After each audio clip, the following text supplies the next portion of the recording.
Well, let's jump out to the D&M Leasing Hotline. Welcome to the program. Friend of the show, Chief Content Officer for Pro Football Network. He's been doing this for quite some time and is no stranger to the frenzy that is free agency in the National Football League, Mr. David Bearman of the Pro Football Network. Dave, first and foremost, glad to have you on as always. And given how long you've been covering the National Football League, and we know that the free agency period is always a little crazy, where does this one rank as far as just overall lunacy so far through the first 3 days?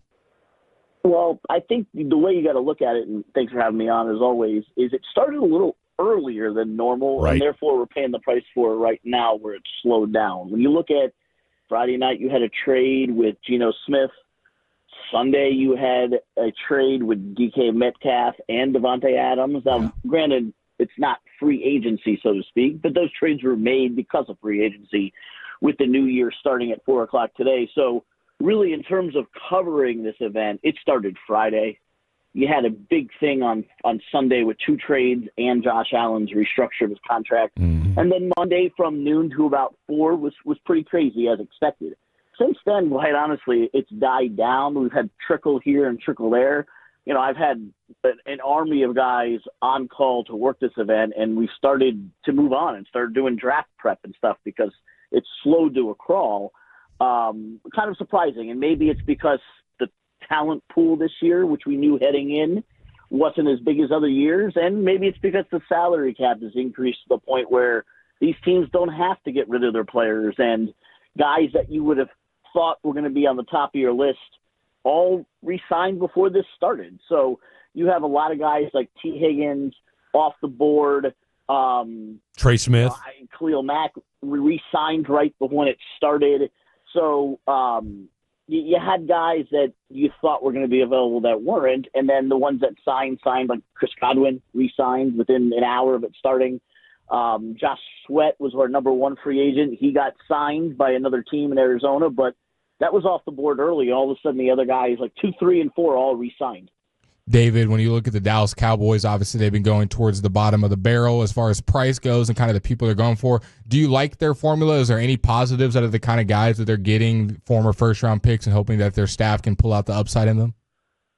I mean, I don't particularly think Dallas has had a horrible time so far as opposed to what they did last year when it was tough to even give them an F because it was kind of just incomplete since they didn't do anything. We gave them a C- through the 3rd day of free agency, and they've bounced back and forth between C and C-, not bad enough to make the bottom 5 where we have our Ds and D+. And you've got to give them credit when you look at the totality of the offseason of getting CeeDee Lamb and Dak Prescott's contract redone, having Osa Udihuazwa, I try my best to pronounce it, getting that re-signed for $80 million before it started, because without that, you're going to be bad. So, you know, I don't have them anywhere near the top of the board, but with a C, C-, I think we'll see what they do with the draft, but Javonte Williams, Solomon Thomas, these aren't terrible guys, able to re-sign Osa and get guys like Claire Elam and Kenneth Murray in there. Again, they're doing better than the Seattle Seahawks and Houston Texans, I'll put it that. Interesting that you brought up the Texans. We'll talk about them here in just a second, but just to kind of put a bow on the Cowboy talk here, you know, when you when you look at a Sanborn, like I said, you already mentioned the Murray signing at the very least. You know, the one thing that Blake and I are going back and forth on is that you really, I mean, outside of maybe Murray and Sanborn, you haven't brought in any starters or any guys that you expect to challenge for a starting position. You know, I guess my question for you is that, again, just on a 30,000 foot snapshot glance of this Dallas Cowboy team, do you, draft notwithstanding, do you feel better about this team today than you did a year ago? I do, because the core is back, and this is a team that, keep in mind, this core was winning 12 games 3 consecutive years. You still got Dak. You still got CeeDee Lamb. Obviously, you're going to have a new head coach. They haven't lost too many important pieces at the same time of not signing too many pieces. Right. You got the core, and this is a team that, let's call it what it is. They're better than a 5-win team from last year. They just are. You know that. Dak got injured. CeeDee Lamb was injured. The team didn't do well. They quit by the end of the year. So this is a better team than they were last year, and I think they're having the beginning of an offseason that's just okay, where they didn't need to hit rock bottom and do what Seattle's doing or what Tennessee is doing, because they have the pieces. It's hard to hit rock bottom when you got, hundreds of millions of dollars locked up with Dak and CD, and restructuring helped them out a little bit.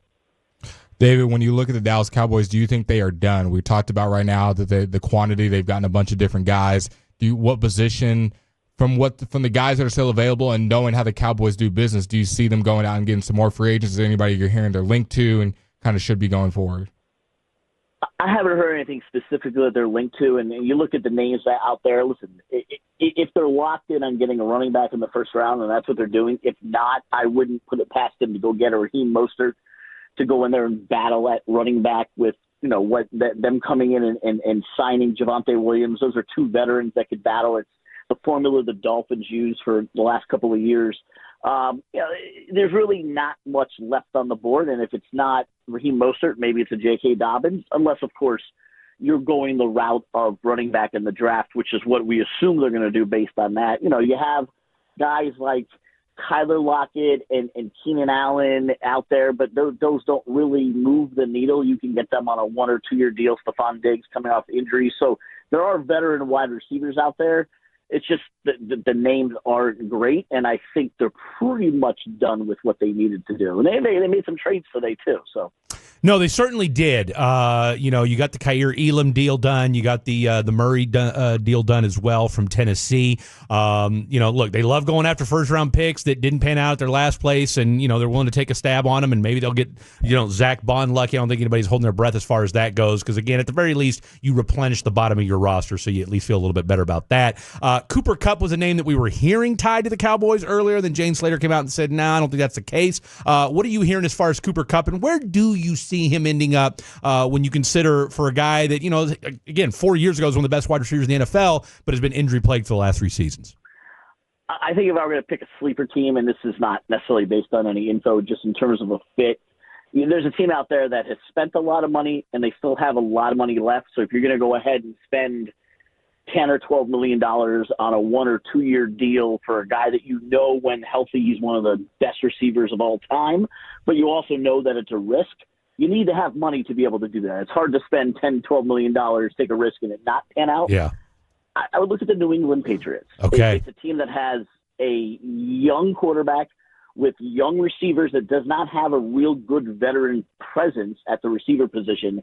They're redoing the offensive and defensive line.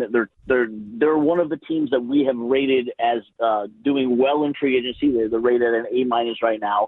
And I think that would be, again, the Patriots aren't ready to contend, but they're moving in the right direction. They have a ton of money to spend. They've already spent a lot of it, but if you're going to pick a team that's going to take a risk and spend $8 to $12 million on a flyer to get a veteran presence in there for a rookie quarterback, I wouldn't be surprised if the Patriots take Cooper Kupp. What trends are you seeing right now, David? We know last year was all about D tackles and running backs. What are you seeing as far as how the contracts are playing out, the years, guys being retained, guys not being retained? What position certain guys are getting top of the market? What are you seeing so far as the trend this offseason? To me, it's all been about the trenches. It's all been about building the offensive and defensive line. Look what the Patriots and look what the Bears have done. The Bears go ahead and trade for 2 guards, sign a center, and sign a D tackle and a DN. Totally rebuilt both of their lines. New England Patriots went out there and decided to get an entire new defense and getting a new edge in Harold Landry, new offensive tackle in Morgan Moses, Milton Williams. So the money is being spent in the important areas that kind of look undervalued, because everyone thinks, let's go get T. Higgins. Let's go get Sam Darnold. It's quarterback. It's wide receiver. It's, last year it was Saquon Barkley at running back. You want to win a Super Bowl, and it's hidden behind the fact that the Eagles had Saquon. They also built up tremendous depth on the offensive and defensive line, as we saw in the Super Bowl, and that's why they won last year's championship. So I think teams are looking at that and saying, hey, it may not be a running league like it used to, and we've shifted towards passing, but you still have to win in the trenches. You got to win with the edges. You got to win with the offensive line. And that's why teams like the Bears and the Patriots, to us, have gotten the good grades, because they're building in those trenches. And listen, they both have young quarterbacks, so you don't have to spend money if you have a Caleb Williams and you have, in New England, you have Drake May. You don't need to spend the money. They're on rookie deals. Go ahead and spend it in the trenches and worry about the quarterback extension later on. David Bearman, Chief Content Officer for Pro Football Network, joining us here talking all things NFL free agency. You mentioned the Houston Texans earlier. Trying to really wrap our brain around exactly what it is Nick Caserio's doing over there, at least with the offensive line and how it's being managed. I mean, you got rid of Laramie Tunsil, and nobody in Houston seems to mind that they got rid of him. Shaq Mason, they already let go of. Kenyon Green, they traded away. I mean, he's been a bust since they picked him up. And look, the left tackles have already been spoken for. I mean, when you got the Chiefs grabbing, reserve backups from the 49ers to be their next left tackle, which I'm kind of, being a Chiefs fan, I'm really not sure how I feel about that. But it doesn't seem like there's just an an influx of left tackles. What exactly are they doing over there to rebuild that offensive line? It's funny. I decided I was going to do the mock draft this week and give the contractors a week off, so I did one for the team. And I started it Sunday night. I put the mock draft together. When I got to Houston, I looked at Houston's needs, and I said, all right, Houston, where are they weak? They're the 31st ranked offensive line, according to Pro Football Network's offensive line metric. And they're going to lose 4 of their 5 guys to free agency. So I'm going to go ahead and say that I think the Houston Texans would take an offensive lineman. And then the next day they traded Laramie Tunsil. Yeah. I'm like, okay, well, that's interesting. And then later on they trade Kenyon Green. I'm like, okay, they have absolutely nobody coming back.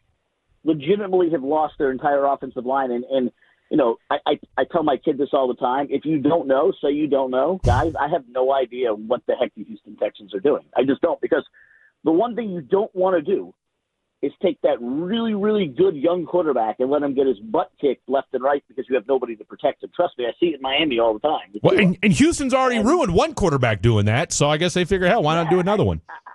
I don't know, because we talked a minute ago about building through the trenches, and it's why the Dolphins, as talented as they are, haven't succeeded, because they can't keep Tua upright. Like, you're C.J. Stroud, like, you have no starting offensive lineman right now. None. No. It's you and me out there. So they're going to go O-line in the draft, and it's like you said, the Chiefs are going with backups.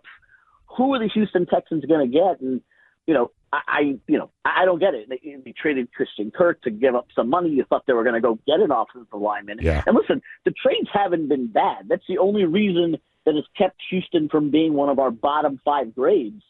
Whereas I don't necessarily agree with whatever strategy they have. At least they're getting value from the trade. Both trades were actually good trades for what they got. That being said, I don't understand why they did them to begin with. All right, real quick, get you out of here with this, and of course we'll talk again when we get closer to the draft, it being just, about a month or so away. Best signing so far, worst signing so far? Oh, I think the best signing so far to me would be Baltimore taking care of Ronnie Staley. Agreed. Not letting him hit the market. That happened just beforehand.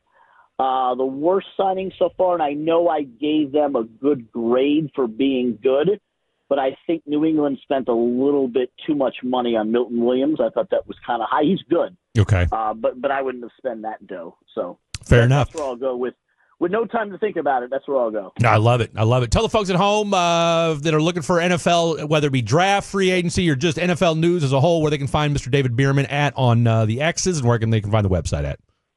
Yeah, you go to ProFootballNetwork.com, and we're PFSN.com, because we are rebranding to Pro Football Sports Network as we're adding sports. You can get our MLB, NBA, and NASCAR content, as well as all things NFL free agency and the draft. And obviously you can come to @DavidBearmanPFN, @DavidBearmanPFN, or go to PFN, ProFootballNetwork.com, or PFSN365 on Twitter. Get all of our content. We're about to send out our free agent winners and losers through day 3, as well as grades for all 32 NFL teams. David, great stuff from you as always, my friend. We'll do this again when we get closer to the draft. Anytime. Enjoy, guys.